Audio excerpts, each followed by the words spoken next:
Les doy la bienvenida a un nuevo encuentro de Aprender de Meli para aprender a enseñar distinto. Seguimos leyendo el gran libro de Melina Furman, todos juntos en estos encuentros. Estén donde estén en el mundo, espero que estén teniendo un gran lunes.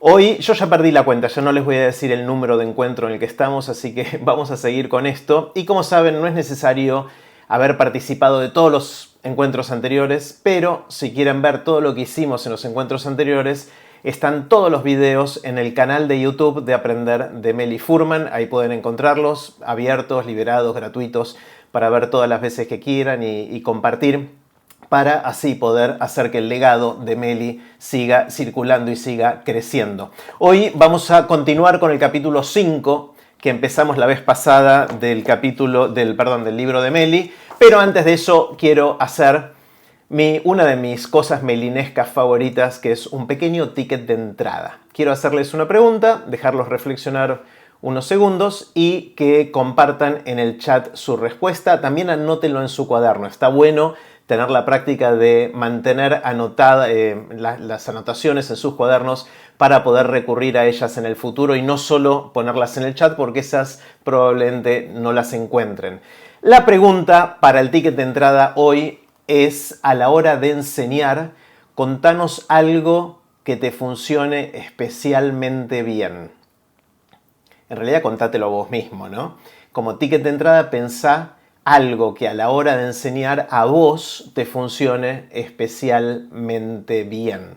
Les doy 30 segundos para anotar algo. Lo primero que les venga a la cabeza está bien, anótenlo en el cuaderno y una vez que lo hayan puesto en su cuaderno, después pónganlo si quieren, compártanlo en el chat para que lo podamos leer entre todos. Les doy 30 segundos para anotar algo que les funcione especialmente bien a la hora de enseñar. Y recuerden que no todos somos docentes como profesión.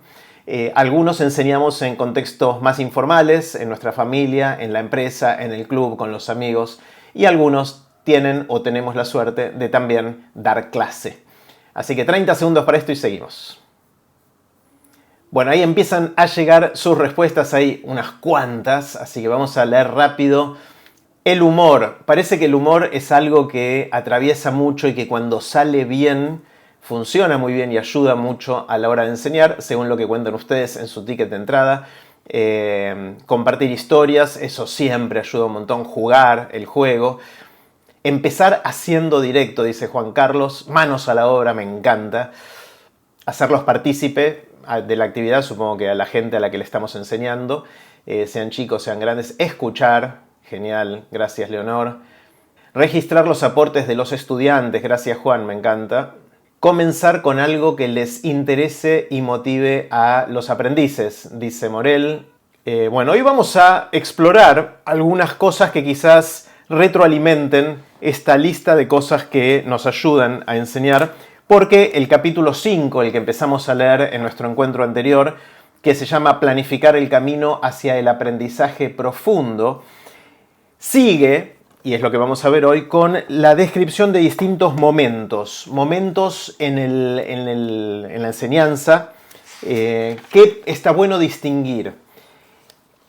Van a ser medios obvios los momentos, pero a pesar de que sean obvios, en general no los tenemos a todos en cuenta a la hora de planificar y a la hora de ejecutar nuestra enseñanza, ¿no? Entonces, Meli lo divide en 5 momentos distintos: momentos expositivos, de exploración vivencial, de práctica individual, de reflexión sobre los aprendizajes y de, finalmente, evaluación y retroalimentación. Y lo que voy a hacer es detenerme brevemente en cada uno de estos 5 momentos que describe Meli, y tengan en cuenta que todo esto se aplica tanto al momento de planificar como obviamente después al momento de ejecutar el proceso de enseñanza ya con los alumnos, los estudiantes, los aprendices, lo que les toque, los compañeros, los amigos, los parientes en cada uno de los casos. Entonces vamos a empezar con los momentos expositivos. Voy a ir en cada uno de estos 5, me voy a detener un poquito, leerles algunas cositas, hacer algunos comentarios y después darles unos segundos, unos minutos, para que puedan tomar nota, reflexionar y ver cómo esto se aplica a sus procesos de enseñanza. Dice Meli en momentos expositivos: Existe mucha evidencia de que para aprender hace falta que existan momentos expositivos o de instrucción directa. Esto parece obvio, pero no lo es para nada, sobre todo en las últimas décadas, donde han surgido otras tendencias.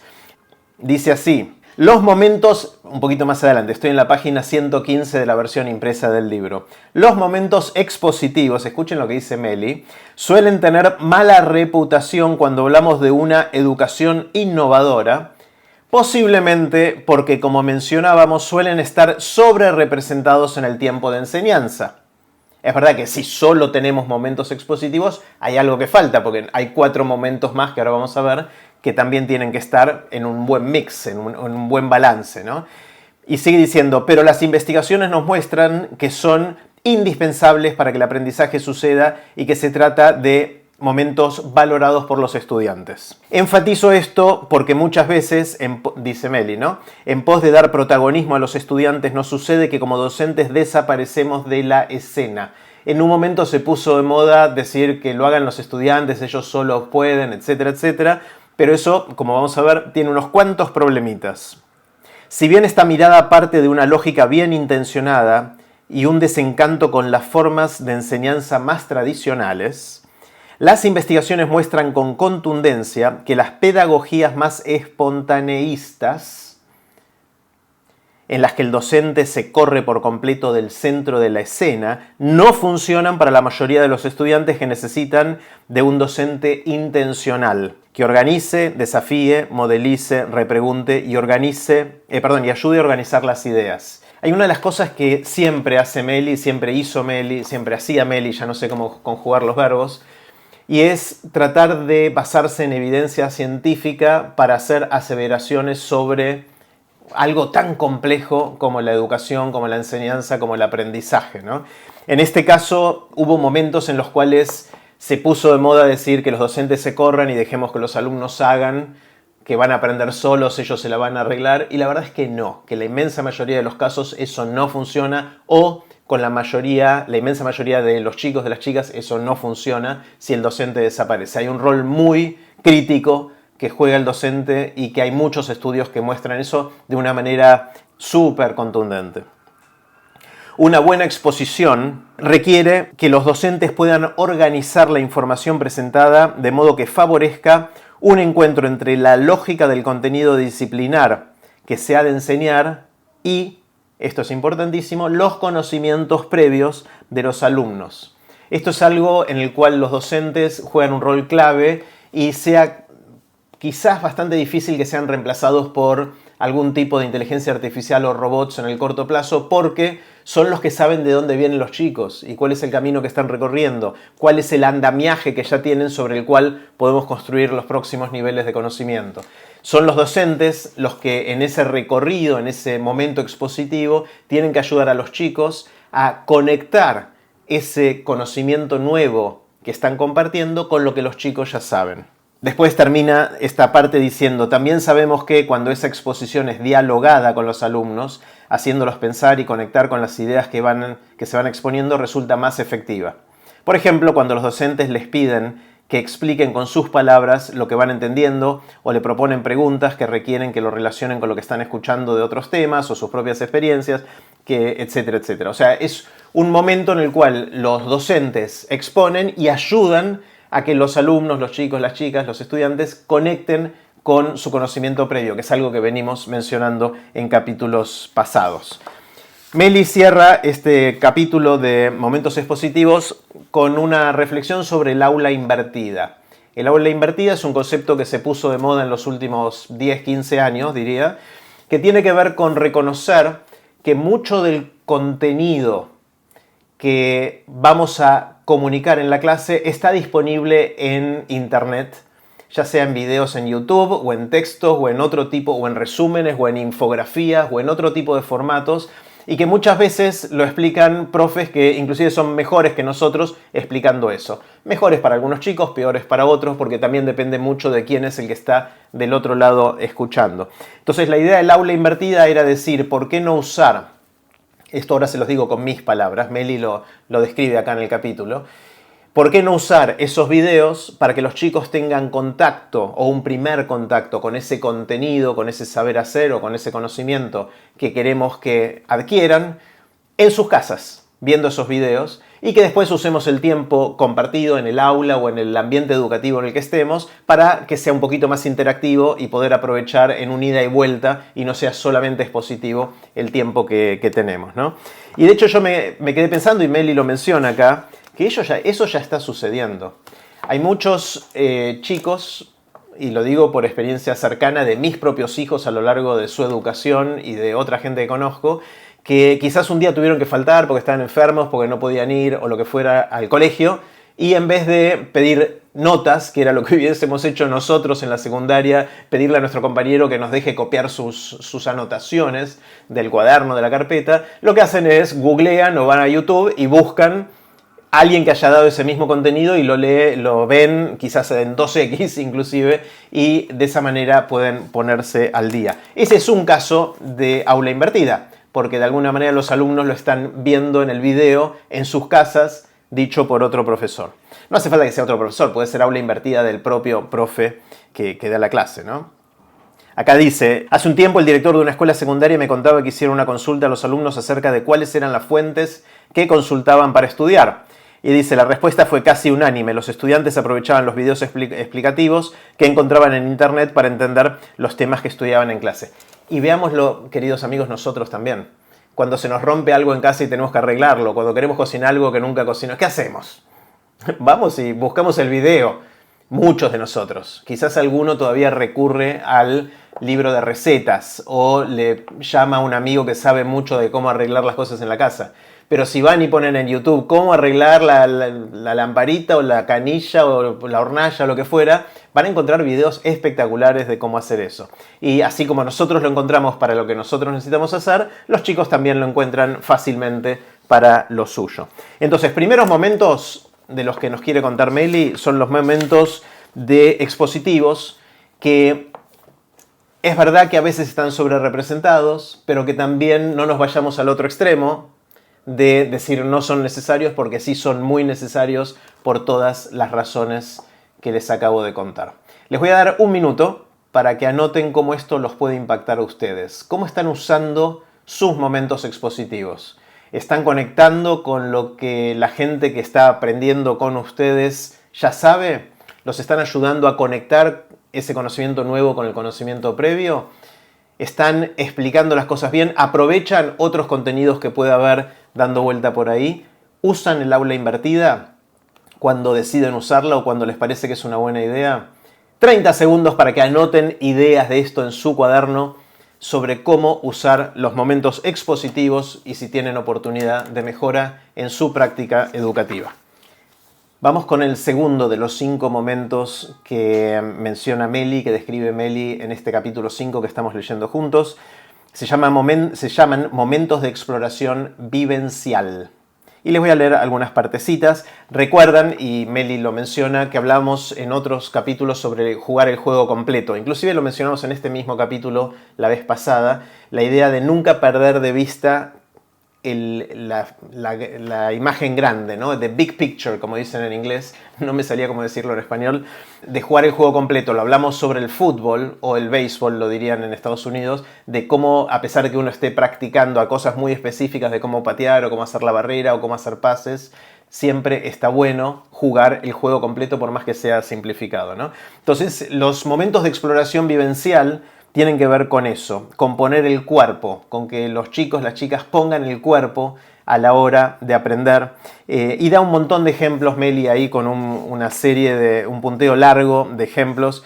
Les voy a leer 2 o 3 para ilustrar el tipo de cosas que tienen, pero después pueden verlo en el libro. Experiencias en las que los alumnos tienen que medir y observar distintos fenómenos. Eso sería momentos vivenciales. Investigaciones científicas en las que los alumnos buscan la respuesta a una pregunta que se plantearon haciendo experimentos. Elaboración de textos y recursos audiovisuales destinados a distintas audiencias y con distintos fines, etc. Ustedes entienden la idea. Esto es momentos en el aula o en la interacción con la gente que está aprendiendo con nosotros, en los cuales le damos la oportunidad de jugar el juego completo, de hacer ellos algo concreto para que pasen por su cuerpo la experiencia de hacer eso que están aprendiendo. Y muchas de estas momentos de exploración vivencial suelen ser grupales. Hay grupales e individuales, pero esta es una gran oportunidad de hacer una práctica grupal y acá habla de varias cosas sobre el tema. Dice, por ejemplo, alcanza a componer a los alumnos a trabajar en grupo para que aprendan a colaborar. Quienes enseñamos sabemos que no. Habla de la importancia de cómo estas instancias nos ayudan a aprender a trabajar en equipo o a colaborar, ¿no? Sigue diciendo más abajo, en otras palabras, el grupo completo debe ser responsable de alcanzar sus objetivos y al mismo tiempo cada miembro tiene que hacerse cargo de una parte o aspecto del trabajo que resulta esencial para que el objetivo grupal se logra. Hay mucho de un meta-aprendizaje acá, que es más allá de que estemos enseñando algún contenido concreto, en estos momentos de exploración vivencial también se aprende a convivir. O sea, es el valor social de aprender en grupo, ¿no? Y gran parte de estos momentos ayudan a que eso suceda. Después sigue diciendo, destacan la necesidad de que los docentes dediquen tiempo a enseñar a los alumnos técnicas interpersonales y de trabajo en equipo, como la toma de decisiones, la comunicación, la resolución de conflictos, que son una base necesaria para lograr la cooperación. Todos estos son partes de las famosas capacidades para el siglo XXI o del nuevo milenio, tienen distintos títulos, que hay un debate, y ya lo mencionamos en algún encuentro previo, respecto a si eso se puede enseñar sin contenido. Es decir, podemos dejar de enseñar contenido. La gente que criticaba el enciclopedismo decía, no enseñemos más contenido porque está disponible, enseñemos estas otras capacidades. Y la argumentación de muchos, y hay bastante evidencia de que es así, es que no podés aprender a sumar sin tener una cuenta que hacer. No podés aprender a escribir sin tener que escribir un texto.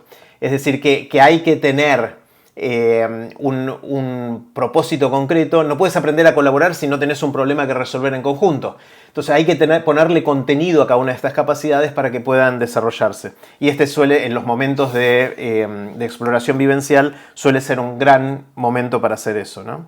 Dice Meli que estas técnicas no suelen ser intuitivas. Esta idea de poder colaborar, resolver conflictos, etc., no son intuitivas ni se aprenden espontáneamente. Para desarrollarlas, los alumnos necesitan conocerlas y practicarlas. Y es ahí donde el rol del docente es clave, clave, clave.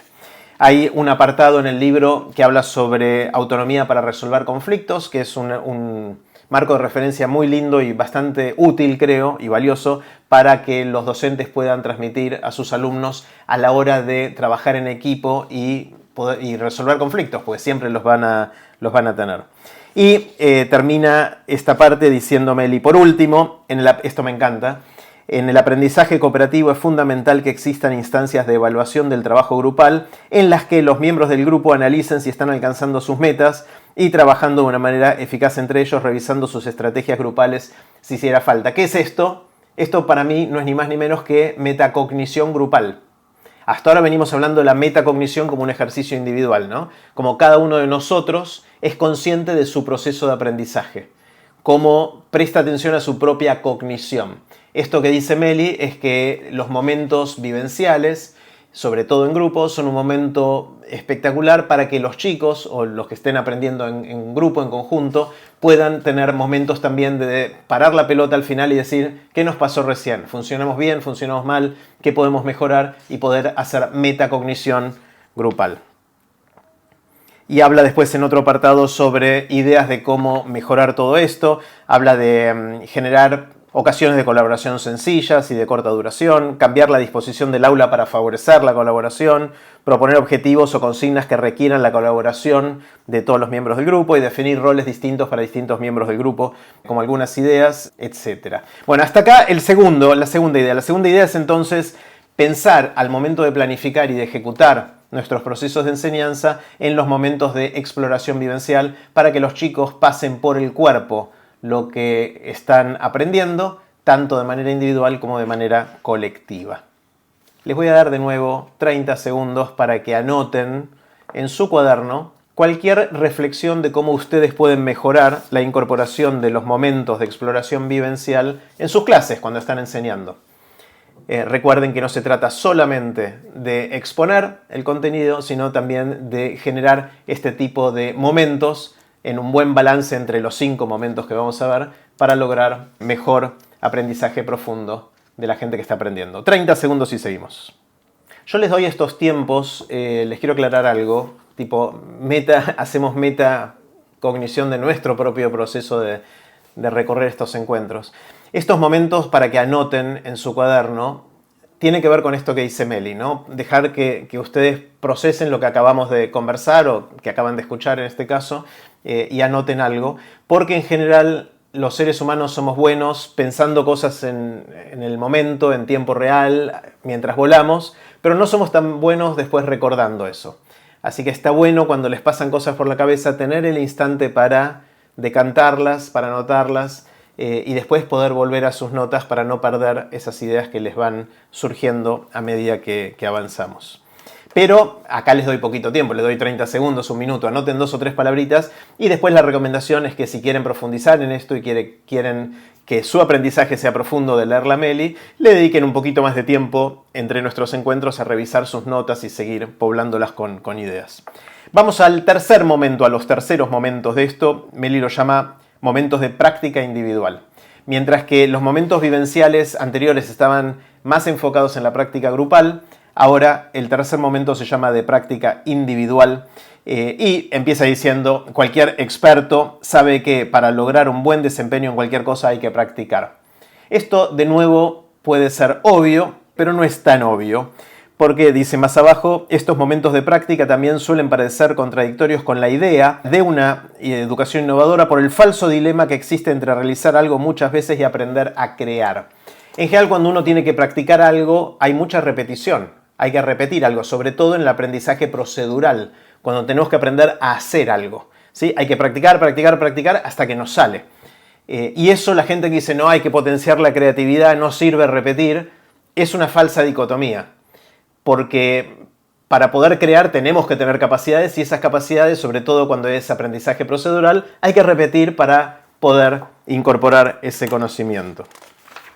Sin embargo, y esto es crítico y hay libros enteros dedicados a lo que viene ahora, dice: sin embargo, practicar de cualquier manera no sirve necesariamente.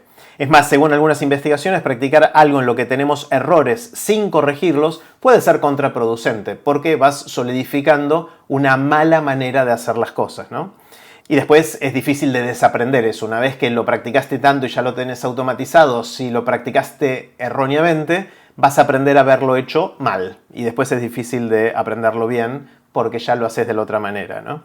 Ese tipo de práctica, la práctica en la cual no tenés manera de identificar los errores y corregirlos, se llama práctica ingenua.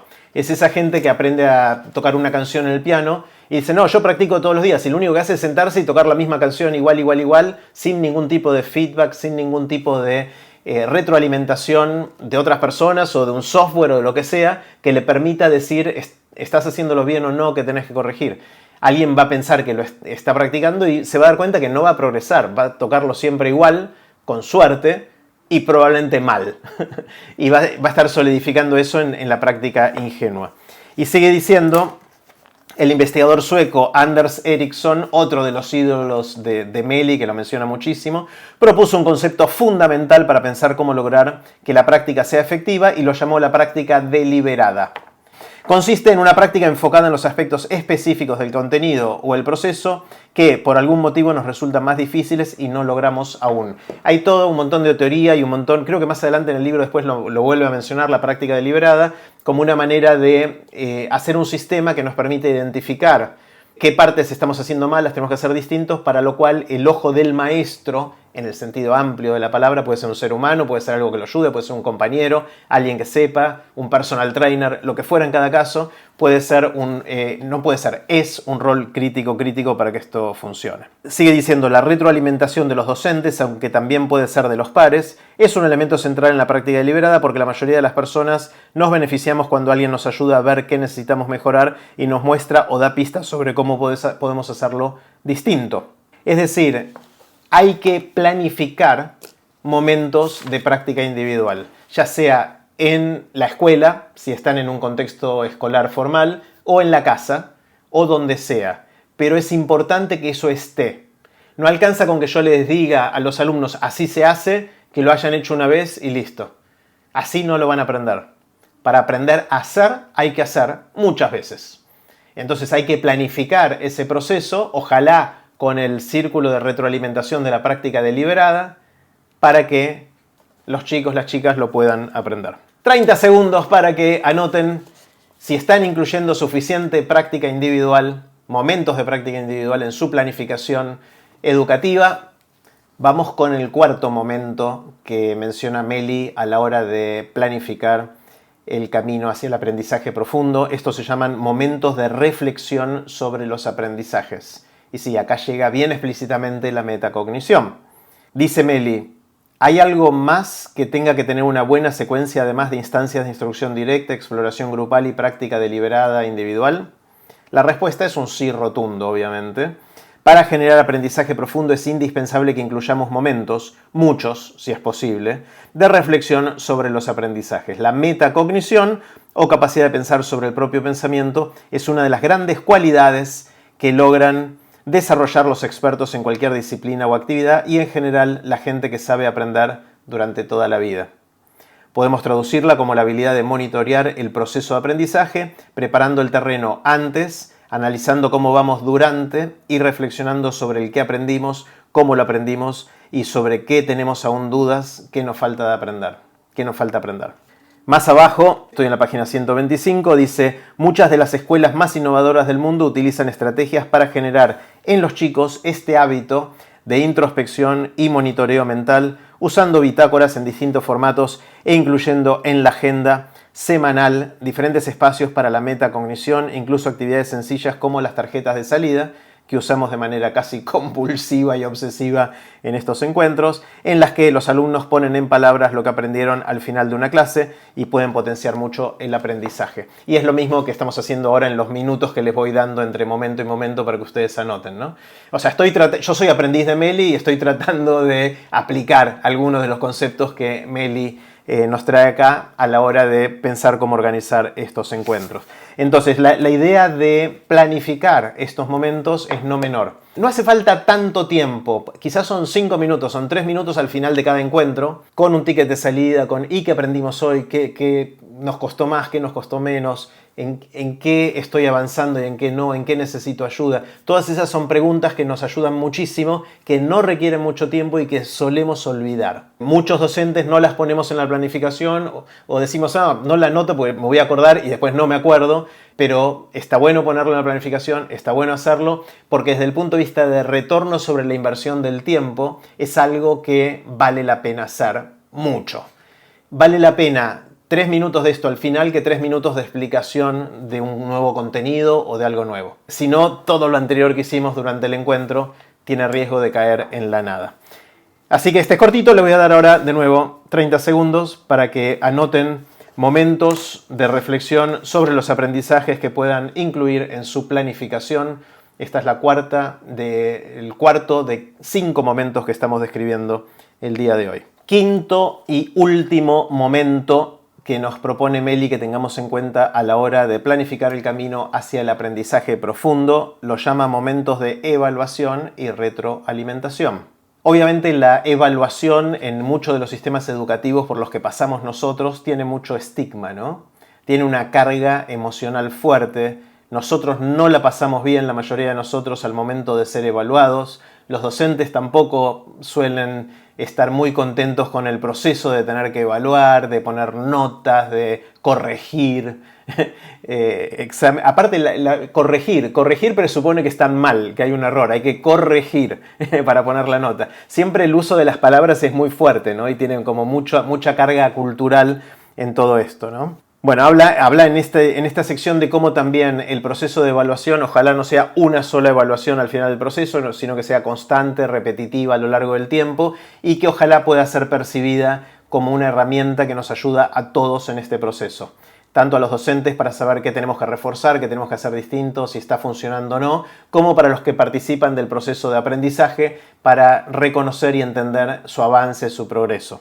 Ese es el ideal. El tema es cómo hacer para planificar que se sienta y que se perciba así. Dice sobre el final de este párrafo, esta sección que es cortita, dice, volviendo al enfoque del diseño inverso, que describimos al final, antes cuando hablamos de visualizar el final de la película, ¿se acuerdan, no? Cuando hablamos de empezar a planificar decimos a dónde queremos llegar para después recorrer el camino. Estamos en condiciones de incorporar las evaluaciones como parte esencial del recorrido de aprendizaje, es decir, que parte de visualizar el final de la película es cómo vamos a saber si llegamos al lugar a donde queríamos, ¿no? Y eso tiene que ver con el diseño de la evaluación. Hay todo un capítulo más adelante en el libro que habla sobre evaluación en mucho más detalle. En esta parte creo que lo que Meli está queriendo decirnos es no se olviden de ponerlo en la planificación. Es decir, cuando estén planificando, piensen desde el principio cómo van a evaluar. Es más, si realmente hicieron esto de visualizar la situación final, parte de lo que tenemos que hacer en esa visualización es imaginarnos cómo nos vamos a dar cuenta si llegamos a destino. Entonces esto es simple, cortito de enunciar, pero muy difícil de hacer. Muy difícil de hacer bien y no caer en los estigmas pasados de estamos en contra de los chicos tienen miedo, nosotros la pasamos mal, ellos la pasan mal. Sino verlo como una oportunidad. Bueno, 30 segundos para preguntarse si son conscientes a la hora de planificar sobre cómo van a evaluar y qué van a evaluar y cómo van a hacer para que la evaluación sea vista por ustedes y por la gente a la que están ayudando a aprender como una oportunidad. Muy bueno el comentario de Pato en los comentarios, en el chat. Dice, les digo que evaluar no es calificar. Una de las cosas que más influye en la sensación de bienestar de los seres humanos es la sensación de que están avanzando en alguna dirección positiva en algo. Entonces, si logramos conectar esa sensación con los chicos, que los chicos vean, chicos o grandes, no importa la edad con la que estemos trabajando, que vean que ahora saben algo o saben hacer algo que antes no sabían o no sabían hacer, puede ser muy poderoso para resignificar la instancia de evaluación y que no sea, como dice Pato, calificación, sino que sea evaluación en el buen sentido de la palabra. Es medir progreso, es sentir dónde estoy ahora que antes no estaba, a dónde llegué, qué puedo hacer o qué sé que antes no podía hacer o no sabía. Eso puede hacer que la gente que está aprendiendo con nuestra ayuda vea la evaluación como una oportunidad, que es lo que propone Meli en este quinto momento, y también que vean a la educación como parte de su propósito de vida, ¿no? Esto es como la meca de todo esto, en el sentido de que si logramos atar lo que estamos haciendo en el ambiente educativo que sea con el objetivo, propósito de vida de la gente con la que estamos, eso ya es un avance gigante respecto a muchas de las situaciones en las que vivimos hoy, sobre todo en las escuelas donde muchos chicos no entienden por qué están ahí. Y voy a cerrar los comentarios del día de hoy con un marco de referencia que propone Meli, que a mí me encanta, que no es de ella, es de Doug Lemov, que es un director de un grupo de escuelas en Estados Unidos que hacen cosas bastante innovadoras, sobre todo en lugares muy vulnerables, desfavorecidos, y habla de este marco de referencia que se aplica a todo el proceso, a los 5 momentos, esto que voy a mencionar ahora, y que él lo llama, Doug Lemov, yo, nosotros, ustedes. Es identificar en cada momento de la planificación educativa cuándo soy yo docente, cuándo somos nosotros los que estamos haciendo algo y cuándo son ustedes. Es decir, cuándo estás practicando, ya sea individual o colectivamente, en grupos, los que están aprendiendo. Como siempre en estas cosas de educación, la mayor parte de las cosas poderosas son simples.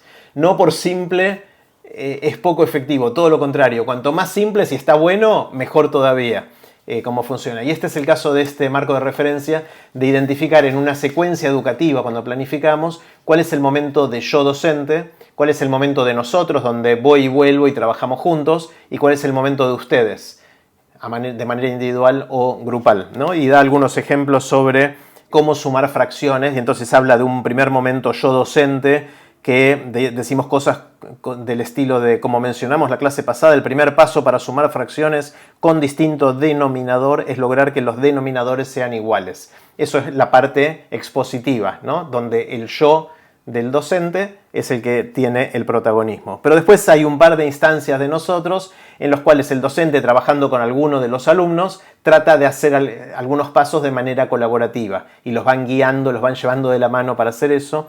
Y después propone 2 instancias de ustedes donde los alumnos hacen de distintas maneras. Y ahí sí hay más trabajo individual o en grupo. Esto es simplemente algo que no se aplica a un momento específico, sino que atraviesa los momentos y me parece una herramienta también súper interesante para hacerla consciente. Seguramente todos metemos momentos de yo, momentos de nosotros y momentos de ustedes, pero me parece que tener la mano y decir estoy poniendo suficientes de estos momentos, están equilibrados en el sentido que no estoy hablando yo todo el tiempo o al contrario para el otro extremo, no es que yo desaparezco y son ustedes solos, sino que es el buen balance entre esto para asegurar de que estoy ayudando a la gente que está aprendiendo a construir sobre lo que ya sabe.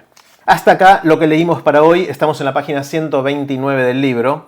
Les voy a dar un minuto para que piensen una cosa de esto que conversamos hoy, de los 5 momentos, que les llamó especialmente la atención, que les asombró, que quieren incorporar ya en su práctica educativa, que les parece que les enriquecería su rol como docente, como enseñador, formal o informal, en donde estén. Cuanto más específica sea, mejor. No pongan planificar, no pongan evaluar. Traten de poner algo lo más específico posible de alguna de las herramientas, de algunos de los momentos o de algún concepto que hayamos visto hoy, que hayamos repasado hoy, y anótenlo en su cuaderno. Antes de hacer el ticket de salida que va a tener que ver con lo que hicieron recién, quiero contarles que para el próximo encuentro vamos a terminar de leer el capítulo 5, que les recuerdo es sobre planificar el camino hacia el aprendizaje profundo, y vamos a hablar sobre tecnología. El libro de Meli tiene ya 4 años, y en algunas cosas sigue súper vigente, en algunas la tecnología fue avanzando bastante en 4 años, así que vamos a trabajarlo entre todos. La vez que viene vamos a leer lo que dice Meli, pero también vamos a traer a la mesa la experiencia de cada uno de nosotros usando distintas tecnologías. Vamos a hablar de la tecnología como aliada, vamos a hablar sobre innovaciones en la forma en que manejamos los grupos, los espacios y también en dar clases en línea, sincrónicas, encuentros por Zoom, como este encuentro, pero más en un formato de dar clase, que esto es más de lectura compartida, aunque tiene alguna cosita de clase también. No siento yo que estoy dando clases, sino que estoy guiando una lectura compartida. De eso vamos a hablar la vez que viene. Son las páginas 129 a 147 de la versión impresa del libro y con esto vamos a terminar el capítulo 5. Ya estamos bastante avanzados en el libro, todavía no llegamos a la mitad, pero no falta mucho. Y una de las cosas que les voy a pedir es que me den sugerencias de cómo mejorar estos encuentros. No ahora, sino de manera asincrónica después. Me pueden mandar un email. Si reciben mi email diciendo hoy nos volvemos a encontrar, pueden responder a uno de esos emails. Yo los recibo, los leo todos. A veces no llego a responder todos, pero leo todo. Y si son miembros del club Aprender de Grandes, me lo pueden mandar por WhatsApp, al WhatsApp que siempre manejamos en el club. Cualquier sugerencia de cómo mejorar estos encuentros me ayudaría muchísimo para que sea mejor para ustedes. Así que cualquier idea que tengan de cómo usar el tiempo mejor, cómo estructurarlo de otra manera, yo súper abierto a explorar, experimentar y seguir aprendiendo sobre cómo hacer esto. Muy en el espíritu de Meli, obviamente. Ustedes son mi práctica deliberada y necesito que me digan cómo hacerlo mejor para no caer en la repetición de algo que no esté del todo bien. Ticket de salida, dado lo que vimos hoy de los 5 momentos, lo que conversamos, lo que anotaron en su cuaderno, lo que conversaron en los grupos, lo que dijeron ustedes, lo que escucharon de sus compañeros, ¿qué se llevan? Ticket de salida, una cosa que se quieran llevar para incorporar a su práctica docente, educativa, formativa. Sí, lo que dice Conti me parece buenísimo, que es la importancia de planificar los 5 momentos de aprendizaje. De nuevo, este fue un encuentro en el cual probablemente no hayamos escuchado nada nuevo, pero sí hayamos escuchado algo que muchos no hacemos. Entonces este es el caso en el que incorporar algo simple y sencillo puede ayudarnos a pegar un salto de calidad en lo que hacemos. Así que incorporar los 5 momentos, o ser consciente al menos de los 5 momentos, al momento de planificar y después de hacer, puede ser ya un gran valor. Bueno, hay mucho de la práctica deliberada. Vamos a volver sobre este tema más adelante en el libro. Fortalecer lo individual, dice Juan Carlos, bien. De asegurar de que la gente que está aprendiendo tenga sus momentos en clase y después de clase de práctica individual. Andrea dice evaluar positivamente, no corregir. Genial. Diana dice valorar el error.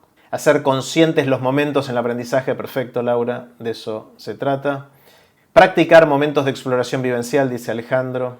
Armonizar entre instancias de yo, nosotros, ustedes. Me encanta. Este es, de nuevo, otra cosa súper sencilla que atraviesa todos los momentos de enseñanza que puede ayudar muchísimo de Doug Lemov. Bueno, gracias. Y metacognición grupal, qué grande, Osvaldo.